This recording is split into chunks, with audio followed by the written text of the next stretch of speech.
Ġie inawgurat ċentru għas-servizz għas-saħħa fil-qalba tar-Rabat Għawdex. Dan ġie inawgurat mill-Ministru għas-Saħħa Ġewed Janabela fejn spjega kif dan iċ-ċentru li qabel kien iservi bħala il-klinika ewlenija tal-kura primarja issa ġie rinovat biex jilqa' fih żewġ kliniċi tal-podjatrija u uffiċċju tas-saħħa regolatorja. Il-Ministru Għabela qal kif illum qed titwettaq weda oħra bl-introduzzjoni f'Għawdex tal-Uffiċċju tal-Awtorità tal-Istandards għal persuni anzjani u l-Uffiċċju għas-Suprendenza tas-Saħħa Pubblika. Ftaħna iċ-ċentru għas-servizzi tas-saħħa fil-Belt Vittoria. Dan iċ-ċentru ħajservi żewġ għajnijiet.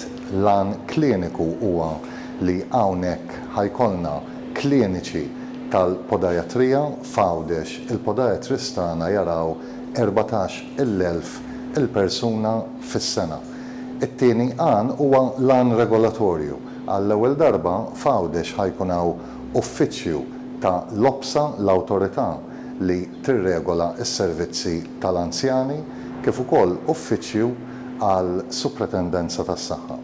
Minnatjaw il-kap eżekuttiv tal-kura primarja Karl Farrugia għal kif dan iċ-ċentru sejn biex mill-14,000 pazjent awċi tal-podjatrija fis-sena mal-5,000 persuna se jibdew jingħataw kura minn dan iċ-ċentru.